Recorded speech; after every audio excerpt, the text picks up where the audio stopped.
Sa ngalan ng Ama at ng Anak at ng Espiritu Santo, Amen. ang pagkapala ng ating Panginoong Hesukristo, ang pag-ibig ng Diyos Ama, at ang pakikipagkaisa ng Espiritu Santo'y sumainyo nawang lahat. At sumaiyo rin. Magandang umaga po.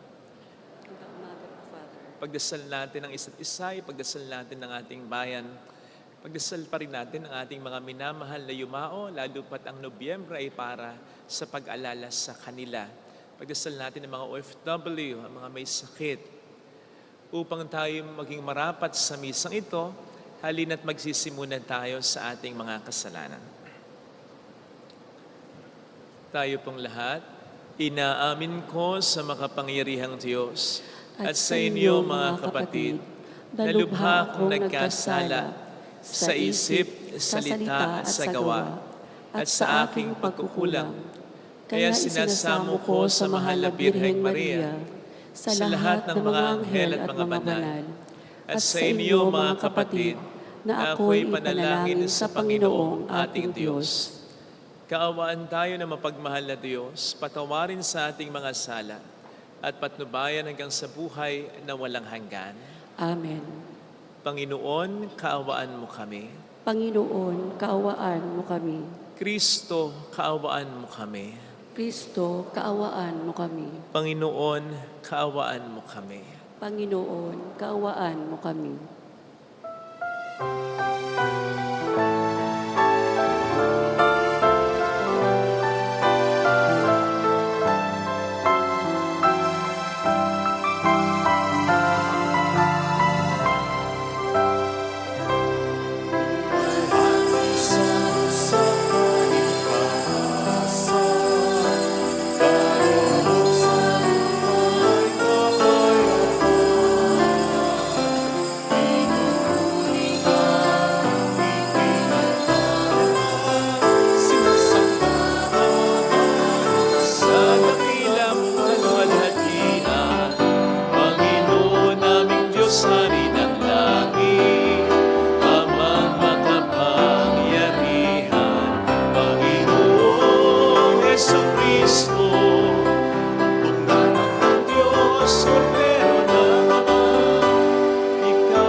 Iyuko natin ang ating ulo, maaaring ibulong muna sa Panginoon ang ating intensyon.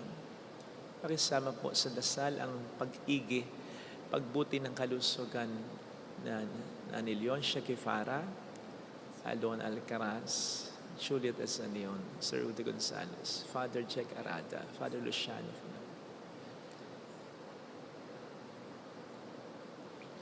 Karina, Sia. Manalangin tayo. Ama naming makapangyarihan, para mo ng awang ilayo sa amin araw-araw ang lahat ng mga sumasalungat sa amin at humahadlang, upang ang aming buong katauhan ay magkaroon ng kalayaan para kusang sundin ang iyong kalooban sa pamamagitan ni Hesukristo, kasama ang Espiritu Santo magpasa walang hanggan. Amen.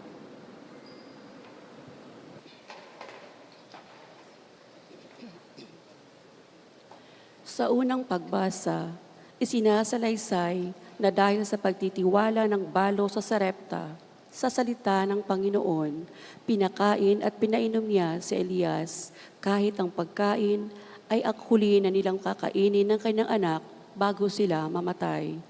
Dahil dito, hindi nga naubos ang kanilang pagkain.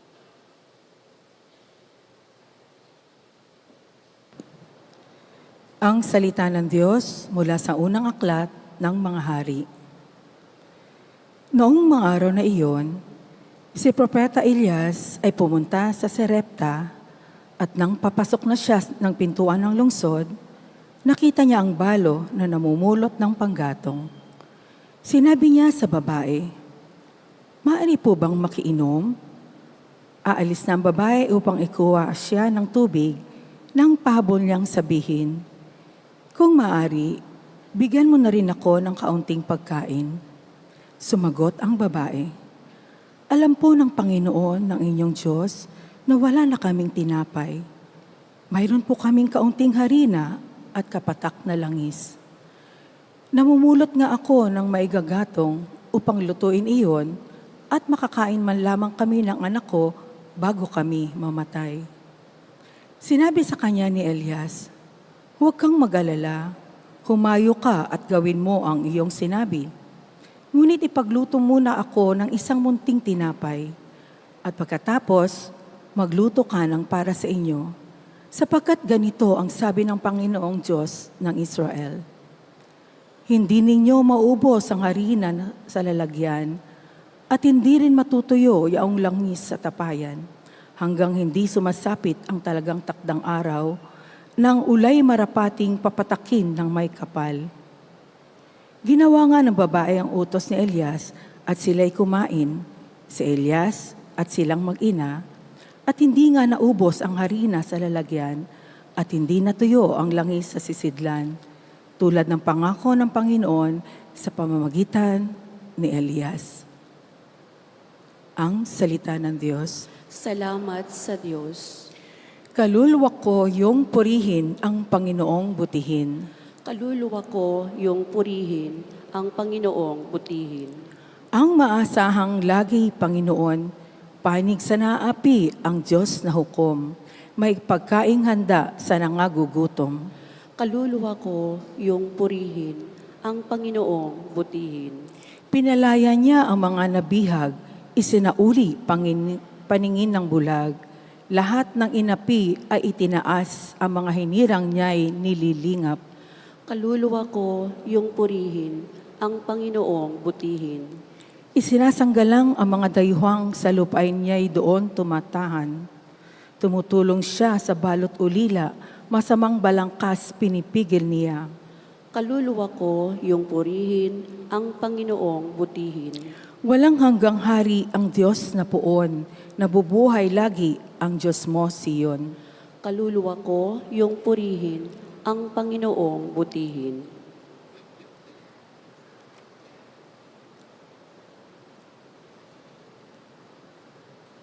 Sa ikalawang pagbasa, itinuturo na ang paghahandog ni Jesus ng kanyang sarili ay sapat na. Yamang ito ay higit sa anumang inihahandog ng mga saserdote.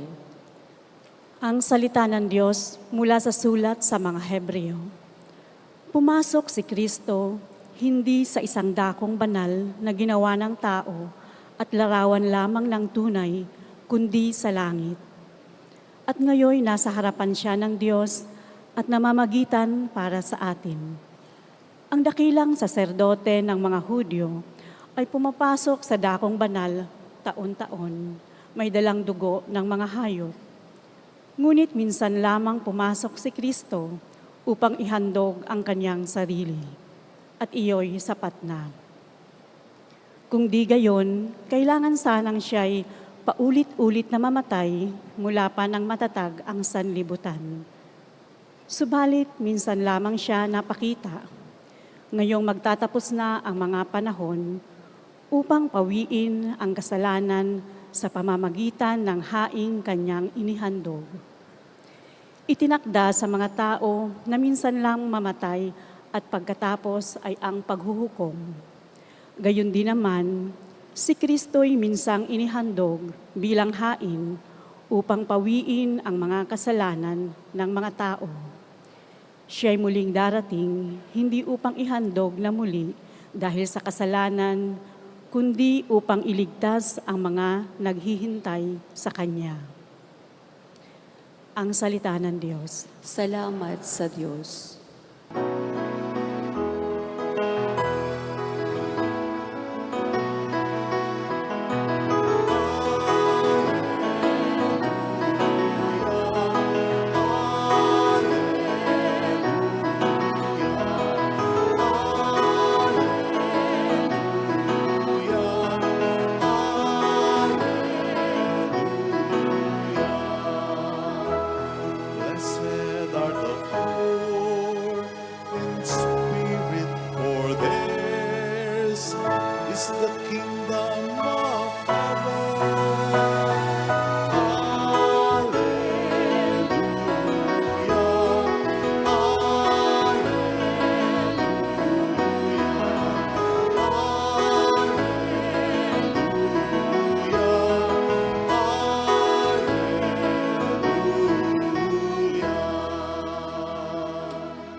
The Lord be with you. and with your spirit. A reading from the Holy Gospel according to Mark.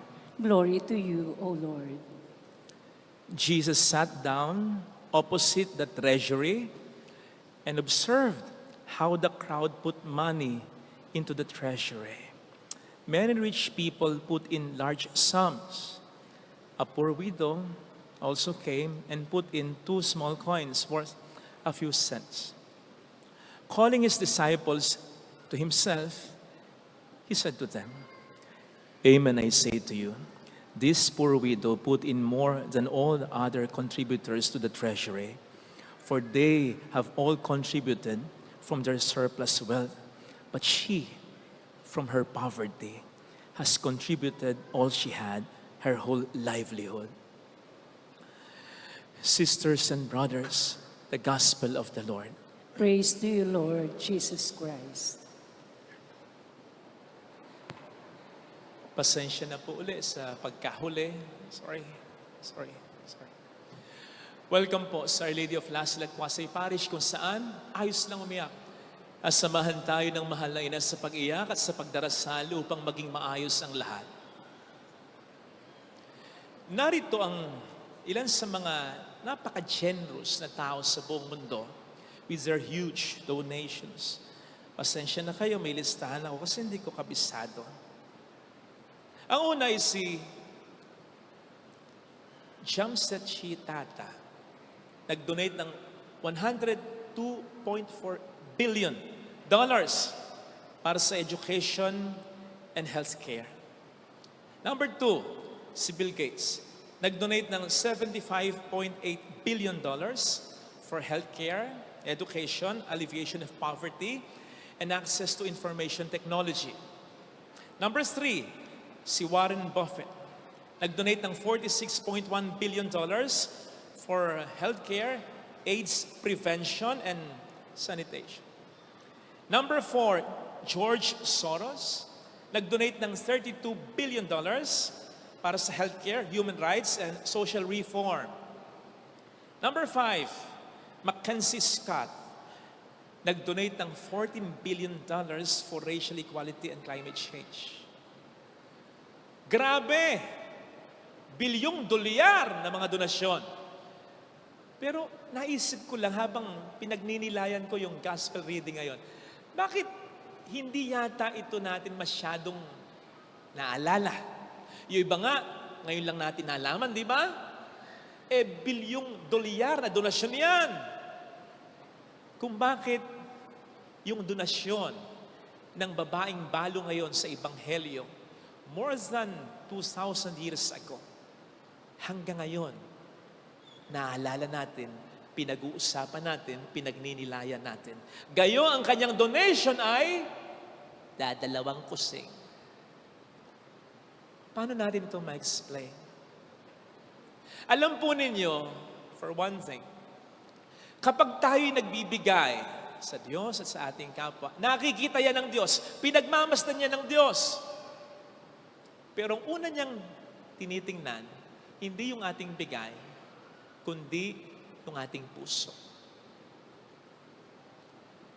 Kitang-kita po ito sa naging offering ni Abel at ni Cain in the Old Testament. Alam natin na yung offering ni Abel ang kinalugdan ng Diyos, hindi yung offering ni Cain. And this had nothing to do with their offering. Walang kinalaman dito yung handog nila. Ang may malaking kinalaman dito ay ang puso nila. Ang sabi sa Genesis 4 verse 5, natuwa ang Diyos kay Abel at sa kaniyang handog. Pero hindi natuwa ang Diyos kay Cain at sa kaniyang handog. Hindi sinabing, hindi natuwa ang Diyos sa handog ni Abel, pati na rin kay Abel. O kay Cain, pati na rin kay Cain. What do I mean? Walang kinalaman yung handog.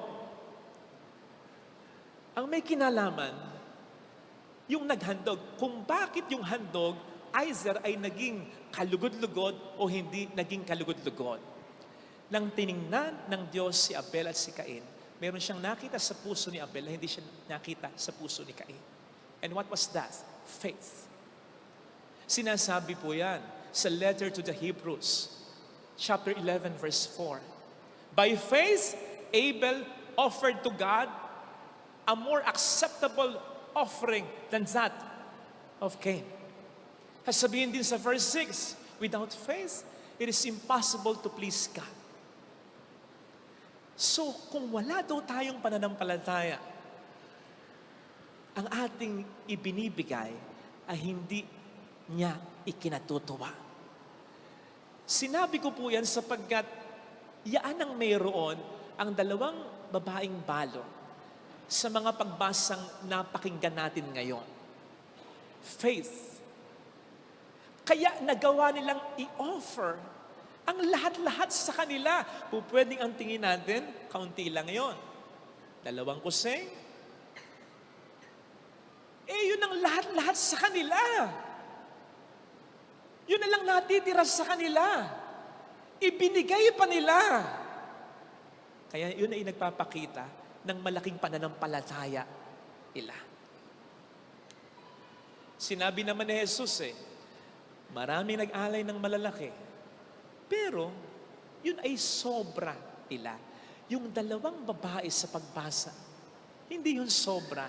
Yun na lang ang meron sila. Binigay pa nila. Hindi maliit na bagay yun. Yun ang lahat-lahat sa kanilang buhay. At hindi nila magagawa yun kung wala silang pananampalataya sa Panginoon. Naalala ko tuloy yung kwento tungkol sa 2 magkaibigan, yung manok at saka yung baboy. Nadaan sila sa harapan ng simbahan. Narinig nila si Father, nag-a-announce, next week, magpapakain tayo dyan sa patio ng mga mahihirap. Baka po gusto niyong mag-donate, baka po gusto niyong tumulong. Pwede kayong magdala ng mga itlog o kaya ham. Breakfast po ang ibibigay natin sa kanila. Narinig ngayon nung manok at nung baboy. Sabi nung manok sa kanyang kaibigang baboy, pakpakpakak, pakpakpakak. Nako, we can serve the Lord. Pwede tayong maghandog ng tulong, ng donation. Magbibigay ako ng mga itlog. Magbigay ka ng ham mo, ha? Sabi nung baboy, galing ha, ayos yung hatian na. Yung ibibigay mo, itlog, maliit na bagay sa'yo. Yung pinabibigay mo sa akin, ham. Lahat-lahat yun sa buhay ko. Papatayin mo ako? Seriously, kapag wala tayong pananampalataya sa Diyos, ang madalas sa ibibigay lang natin sa Kanya at sa ibang tao sa pamamagitan niya, sa ngalan niya, itlog lang. Yung hindi tayo masasaktan, yung sobra lang. Yung hindi natin iindahin. Hindi yung ham. Hindi yung lahat-lahat sa atin. Hindi yung masasaktan tayo. Hindi yung iindahin natin. At yan ay patunay ng kakulangan o kawalan ng pananampalataya natin. Ilan sa atin yung halimbawa, mag-i-schedule sa buong linggo, ang sasabihin na sa sarili, sa asawa, maging sa mga anak, o ang sasabihin sa sarili, sa magulang, maging sa mga kapatid, oy linggo magsimba tayo Yung nauuna yung Panginoon sa pag-i-schedule mo. O kaya sa buong araw, bago ka mag-isip, mag-schedule ng kung anong-anong mga gagawin. Ito, schedule ko. Dito magdadasal ako. Bago ko manood, bago ko magbasa, ito, hindi ako magte-text. Sa oras na ito, dapat nasa kwarto ko, nagdarasal ako. Ilan sa atin ang ganon? At ilan sa atin ang kapag kumita, yung unang kita, kapag sumweldo, yung hawak yung pagkakasweldo mo pa lang, ilan sa atin yung mag-iisip, ito, para sa Panginoon to. Ilan sa atin yung magse-set aside agad, ito, pangtulong ito. Para sa Panginoon o kaya pangtulong. Pwedeng pang-donate sa simbahan o kaya pangtulong sa mga nangangailangan. Basta ito, nakaset na. Bago ka magbigay para sa sarili mo, sa pamilya mo, sa mga concerns mo, ilan sa atin yung ganon? At ilan sa atin yung hahatiin mo na yung pera, yung panahon, yung atensyon sa iba't ibang mga bagay, sa iba't ibang mga concerns, bago ang Diyos bago ang pagtulong sa kapwa, bago ang paggawa ng mabuti.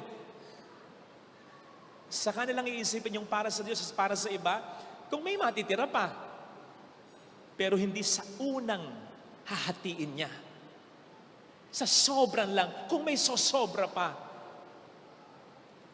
Alam po ninyo, ang mga Hudyo ay may tinatawag na first fruits. Ito yung unang mga ani nila at ibinibigay nila sa Diyos. At yun ay sinabi talaga sa kanilang Diyos. Yung mga unang ani ninyo, ibigay niyo muna sa akin.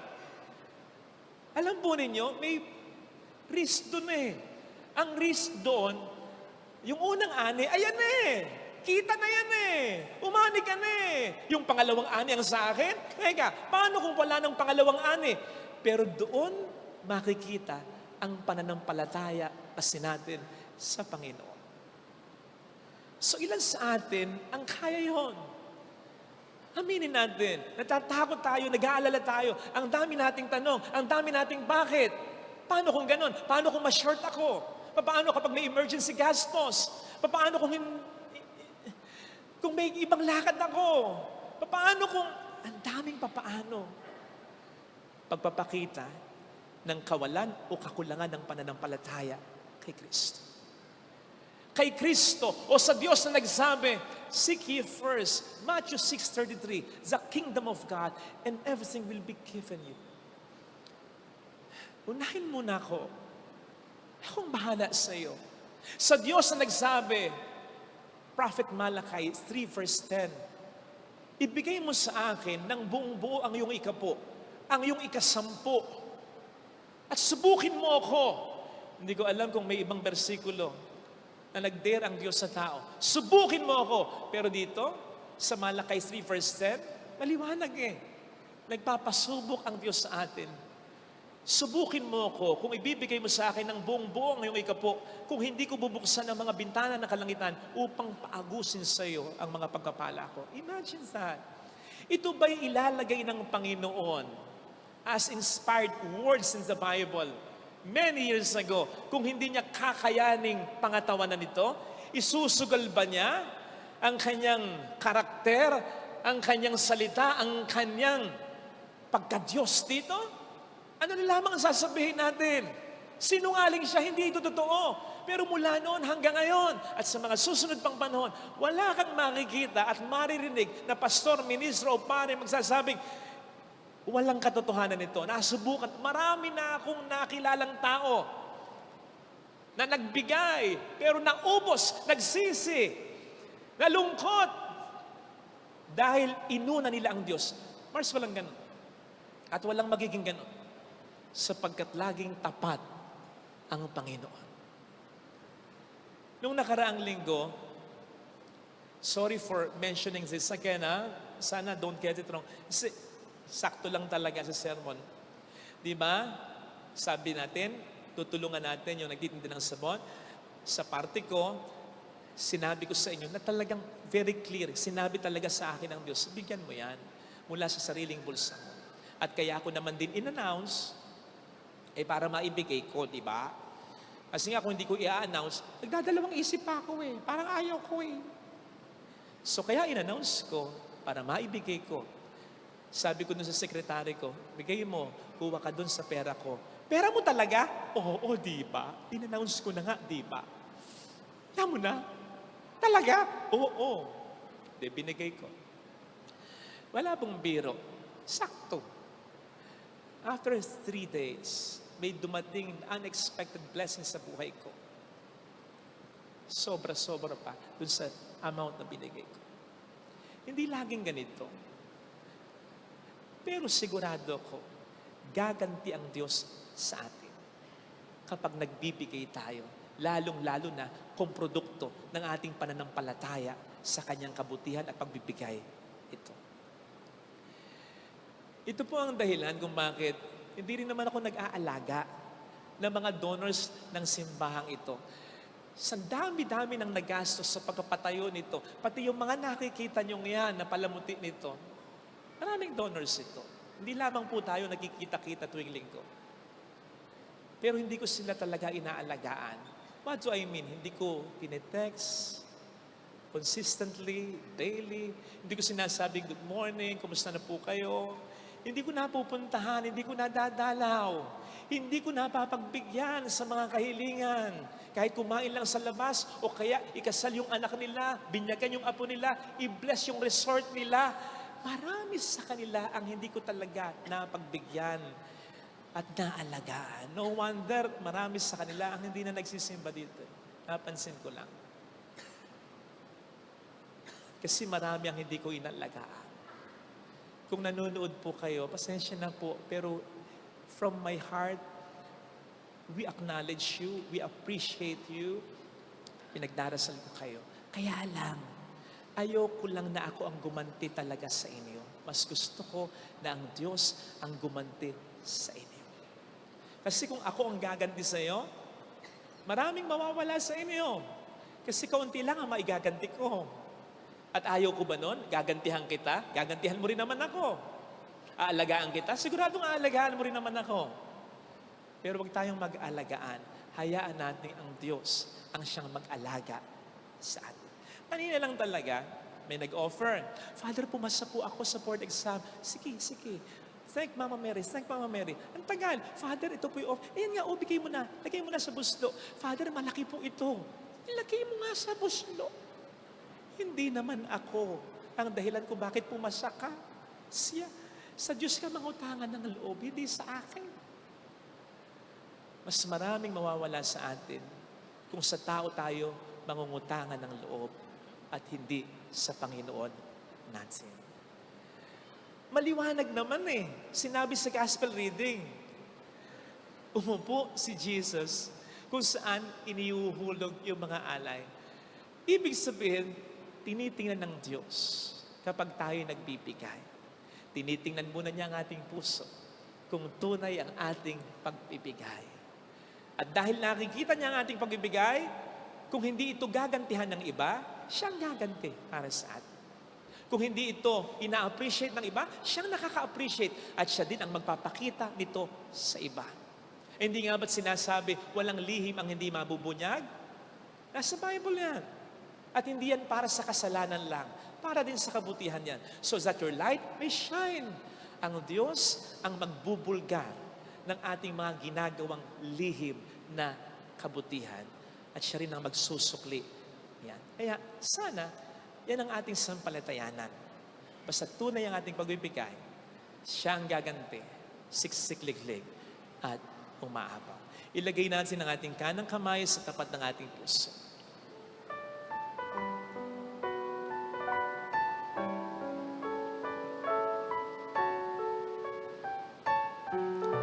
Awitin natin, alam kong may magagawa ang Diyos.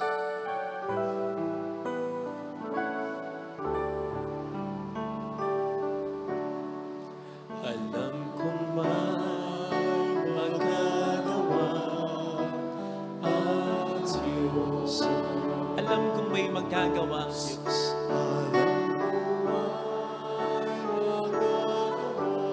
Walang imposible sa kung ako'y magtatapat, sa Kanya'y maglilingkod. Alam kong may magagawa ang Diyos.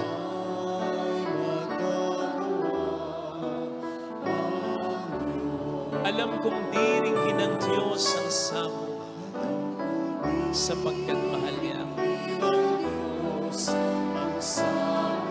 Alam kong diringgin ng Diyos ang samo.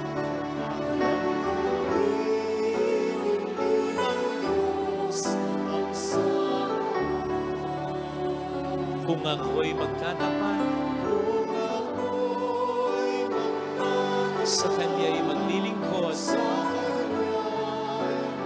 alam kong diringgin ng Diyos ang samo. Pikit natin ang ating mga mata. Panginoon, tulungan mo akong maalis ang agam-agam ko sa pagbibigay ko. Sa pagbibigay ko ng sarili ko sa iyo, tulungan mo ako na maibigay at ma-surrender ko ang aking puso sa iyo. Na ikaw lang ang pinakauna kong mahalin. Natalikuran ko na ang mga kasalanan ko. Tulungan mo rin po akong patuloy na magbigay, pati na ng pangunawa, pagkapasensya, pagmamahal sa mga tao kahit na parang hindi nasusuklian ang aking ipinibigay. Kahit na parang ang isinusukli ay hindi mga magagandang bagay.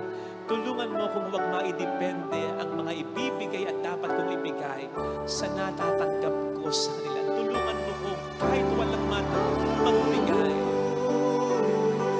Sapagkat alam ko na ikaw ang sa akin ay magbibigay. Gaganda sa aking mga ibinibigay. Siya ay muling babalik sa atin. Hindi niya tayo iiwan. Hindi niya tayo pababayaan. Hallelujah! Purihin ng Diyos. Hallelujah! Sa takdang panahon, babalik ang Panginoon upang tayo ay tapat siya sa kanyang mga pangako sa atin. Sabihin mo sa sarili mo, mayroong magandang mangyayari sa iyo. Higit pa sa inaasahan, sapagkat mahal ka ng Diyos pangayandaan.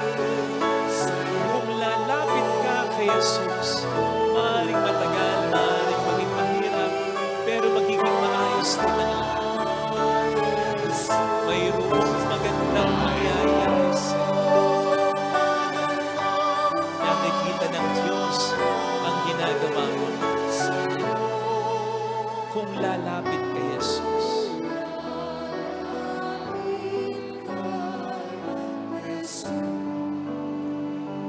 Glory to the Father, and to the Son, and to the Holy Spirit. As it was in the beginning, is now, and ever shall be, world without end. Amen. I believe in God, The Father Almighty, creator of heaven and earth, and in Jesus Christ, his only Son, our Lord, who was conceived of the Holy Spirit, born of the Virgin Mary, suffered under Pontius Pilate, was crucified, died, and was buried. He descended into hell. On the third day, he rose again from the dead. He ascended into heaven, and is seated at the right hand of God the Father Almighty. From there he will come to judge the living and the dead. I believe in the Holy Spirit, the Holy Catholic Church, the communion of saints, the forgiveness of sins, the resurrection of the body, and life everlasting. Amen. Offertory.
Manalangin tayo, pang ating handog ay maging kalugod-lugod sa Diyos Amang makapangyarihan.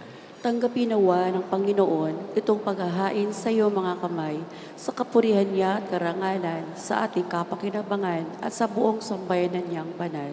Ama naming lumikha, kalugdan mo ang paghahain ng mga natitipon dito upang ang aming ginaganap na pag-aalay ng sarili ng anak mo ay aming mapakinabangan sa kaniyang pamamagitan kasama ng Espiritu Santo magpasa walang hanggan.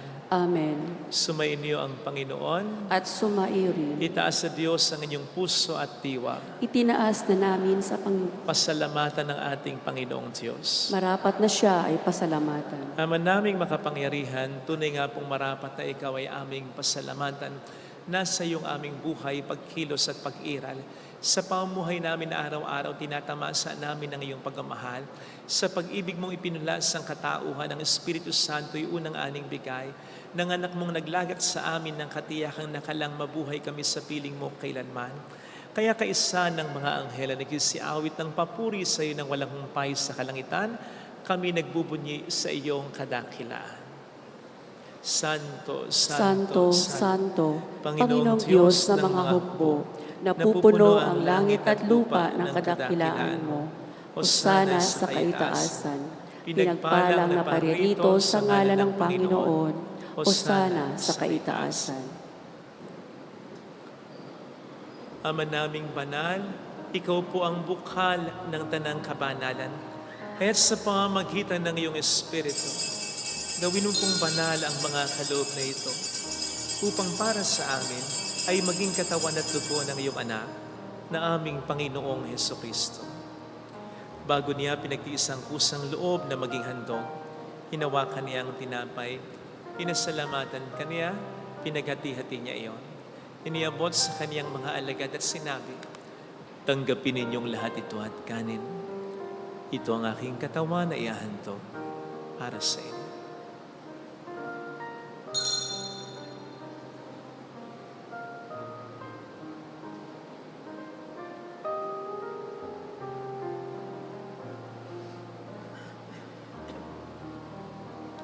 Gayun din naman nang matapos ang hapunan, hinawakan niya ang kalis, huli kaniyang pinasalamatan.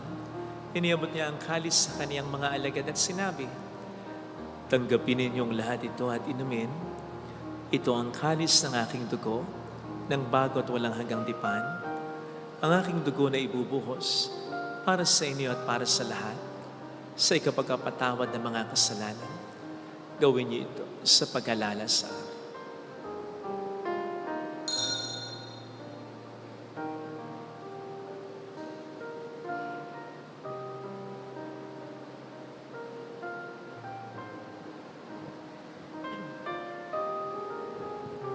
Ipagbunyi natin ang misteryo ng ating pananampalataya. Si Kristo'y namatay, si Kristo'y nabuhay, si Kristo'y babalik sa wakas ng panahon. Ama, ginagawa namin ngayon ang pag-alaala sa pagkamatay at muling pagkabuhay ng iyong anak. Kaya inialay namin sa iyo ang tinapay ng buhay at ang kalis ng kaligtasan. Kami nagpapasalamat dahil kami iyong minarapat na tumayo sa harap mo para maglingkod sa iyo. Sinasamo namin kami na magsasalo sa katawan at dugo ni Kristo. Lalo ng aming pamilya ay mabuklod sana sa pagkakaisa sa pamamagitan ng Espiritu Santo. Ama, lingapin mo ang iyong simbahang laganap sa buong daigdig. Puspusin mo kami sa pag-ibig. Ay San Francisco na aming Papa, ni Dennis na aming Obispo at ng Tanang Kaparian. Alalahanin mo mga kapatid naming nahimlay na may pag-asang sila muling mabubuhay, lalo ng aming mga ipagdarasal. Saglit tayong yumuko at ipagdasal ang ating mga minamahal na yumao. Kaawaan mo sila at patuloyin sa iyong kaliwanagan. Kaawaan mo at pagkitapatin kaming lahat na makasalo sa iyong buhay na walang wakas. Kaisa ang mahal na Birhen ng Lasalet, ang Ina ng Diyos, Isanuse ang kabiyak ng kanyang puso, lahat ng mga banal na namuhay dito sa daigdig ng kalugod-lugod sa iyo. Maipagdiwang nawa namin ang pagpupuri sa ikararangal mo sa pamamagitan ng iyong anak na aming Panginoong Hesukristo. Sa pamamagitan ni Kristo kasama niya at sa Kanya, ang lahat ng parangal, papuri ay sa iyo, Diyos samang makapangyarihan, kasama ang Espiritu Santo, magpas sa walang hanggan. Amen. Tumawag tayo sa ating Ama.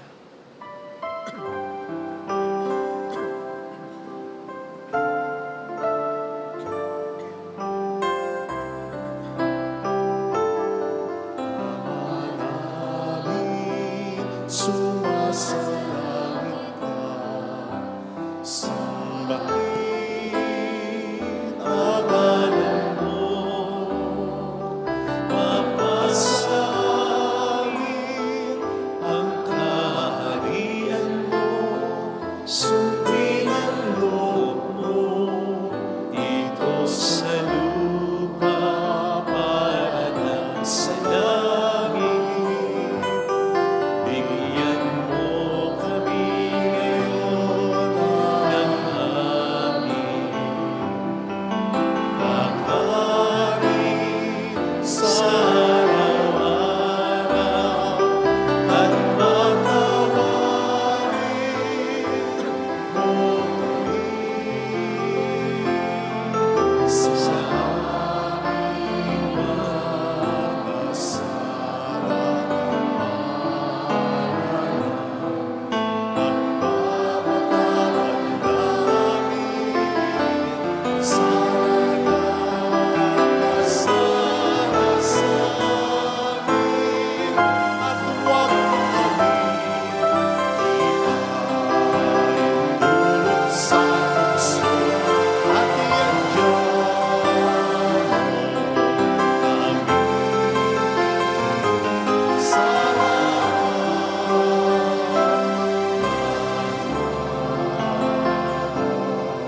sala. Niling namin kami adya sa lahat ng masama, pagkalooban ng kapayapaan na araw-araw, iligtas sa kasalanan, sa kapahamakan, sa mga seryosong karamdaman. Samantalang aming pinaghahandaan ang dakilang araw ng pagpapahayag ng tagapagligtas namin si Heso Kristo. Sapagkat iyo ang kaharian, ang kapangyarihan at ang kapurihan magpakailanman. Amen. Panginoong Heso Kristo, sinabi mo noon, sinasabi mo rin sa amin ngayon, kapayapaan ang iniiwan ko sa inyo, aking kapayapaan ang ibinibigay ko. Tunghayin mo ang aming pananampalataya, huwag ang aming pagkakasala. Pagkalooban mo kami ng kapayapaan at pagkakaisa sa iyong kalooban, kasama ang Espiritu Santo magpas sa walang hanggan. Amen. Ang kapayapaan ng Panginoon ay sumainyo nawang lahat. At sumaiyo rin. Magbigayan tayo ng kapayapaan sa isa't isa. Kapayapaan po. Peace be with you.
Narito sa harap natin ang Panginoon, ang ating buhay at kaligtasan.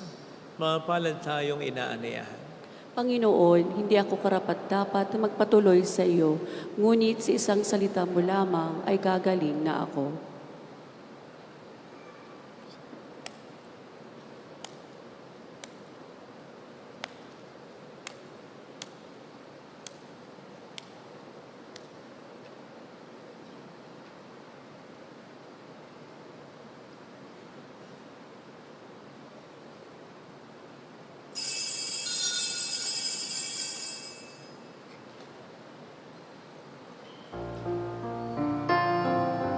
Panalangin para sa espiritual na pakikinabang.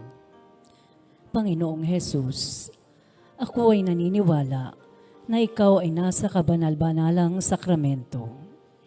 Iniibig kita ng higit sa lahat at ninanasa kong tanggapin ka sa aking kaluluwa. Sapagkat sa mga sandaling ito, hindi kita matatanggap sa sakramento. Tumuloy ka sa espiritu sa aking puso. Niyayakap kita na para bang naririto ka na. Inaalay ko ng buong buo ang aking sarili sa iyo.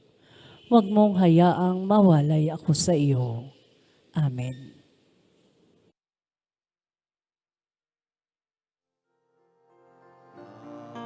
Tanggapin ko si Jesus aming Diyos. Nagbago ang lahat sa buhay ko.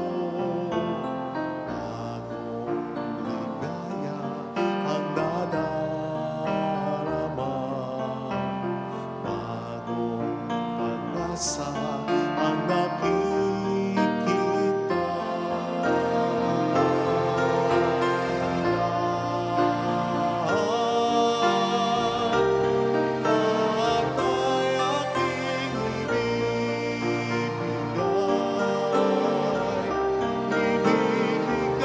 pati aking buhay.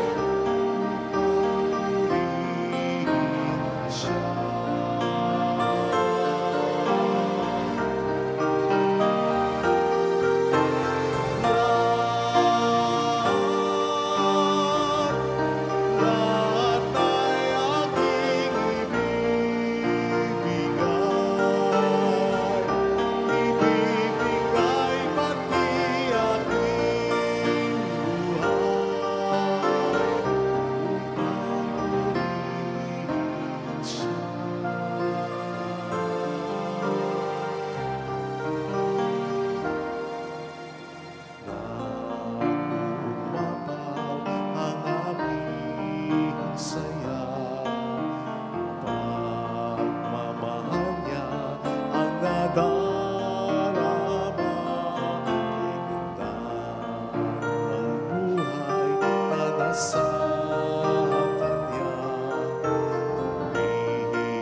sa walang hanggang pag-ibig mo. Salamat sa'yo, Diyos. Salamat sa mga magulang. Salamat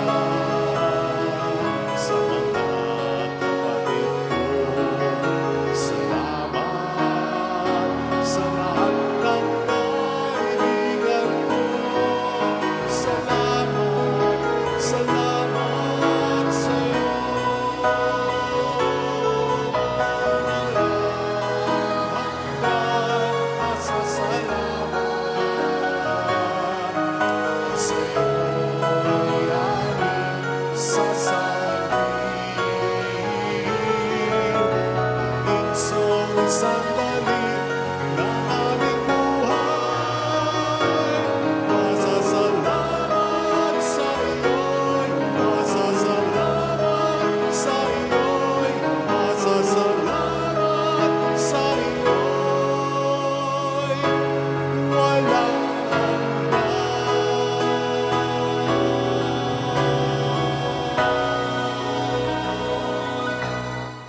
Manalangin tayo.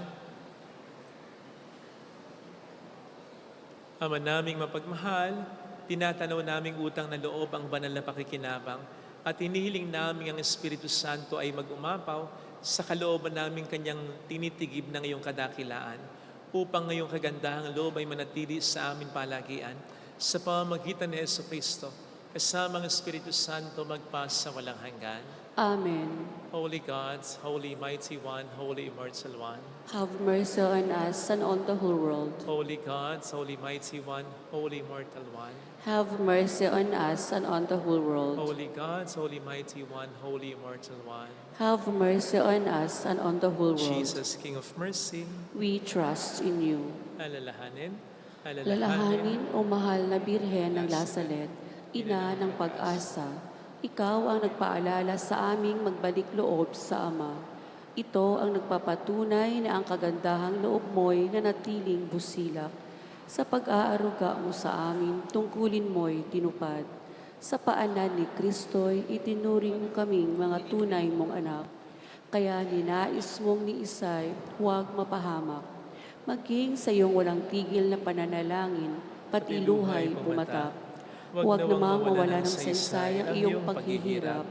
Hiling nawa namin sa iyo, o aming inang liyag, na matapos ang pakikibaka namin sa mundong ito, at sa pananatili naming tapat kay Kristo, sa kapurihan mo'y makibahagi kaming ganap, upang kung nasaan ka ngayon, ay maparoon kaming lahat, at ang kaganapan ng kaluwalhatian ng Diyos Amay, tuluyang matupad, siya nawa. mahal na Birhen ng Lazaret, tagapagkasundo ng mga makasalanan. Ipanalangin mong walang patid kaming mga dumudulog sa iyo. Maraming salamat po sa inyong pagtangkilik at sa inyong mga tinutulong na nagiging dahilan para makatulong din po tayo sa iba sa pagtangkilik nyo sa mga tinda ng souvenir shop, ng Three Nails and a Crown, at sa mga nag-aalay ng alkansya, sa pag-share ng ating mga live masses and videos. Lahat po ng ito, kapag napagsasama-sama, ito po ang nagiging dahilan para makatulong tayo sa iba. Right now, nagpapatayo po tayo ng mga chapels. Salamat po. Kung mayroon pa pong gustong tumulong sa kasama nating nagtitinda ng sabon na nag-iipon para sa pang-liver transplant ng anak niya. Salamat po. Alalahanin po natin saglit ang ating mga minamahal na yumao. Lalo pat ngayong Nobyembre ay inaalay natin para sa kanila, pag-alala sa kanila.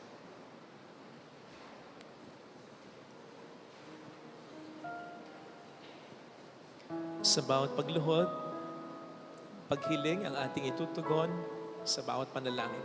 Ang giliw naming pumanaw sa piling ng poong mahal. Ang giling naming pumanaw sa piling ng poong may Mga kapal. anghel, mga banal, lahat kayong nasa kalangitan, hali kayo at samahan. Ang giliw naming pumanaw sa piling ng poong mahal. Si Kristo ang mag-aakay sa kandungan ni Abraham upang doon ay humimlay. Ang giliw naming pumanaw sa piling ng poong Sa mahal. ilaw na wala hanggan kapayapaan, kailan may pagkamti ng may kapal. Ang giliw naming pumanaw sa piling ng poong mahal. Ama naming mapagmahal, inihahabili namin sa iyo ang aming mga kapatid na yumao, silang mga nakasulat sa lugar dalanginang ito, silang mga inaalala namin sa pagkakataong ito. Iyuko natin ang ating ulong, alalahanin natin ang ating mga minamahal na yumao.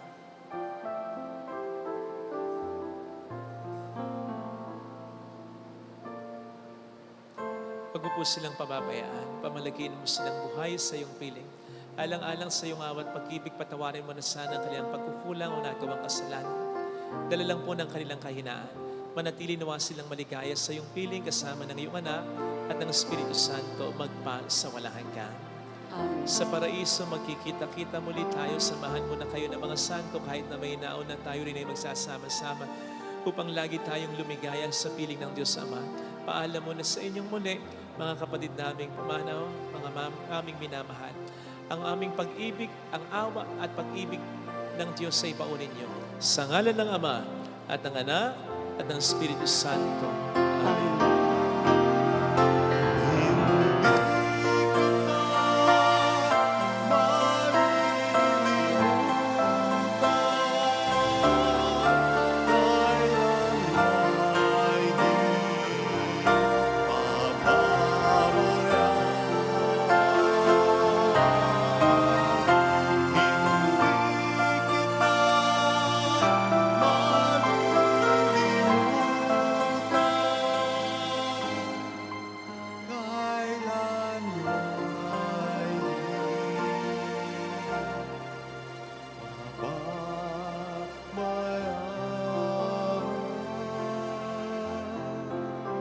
Sumayin niyo ang Panginoon.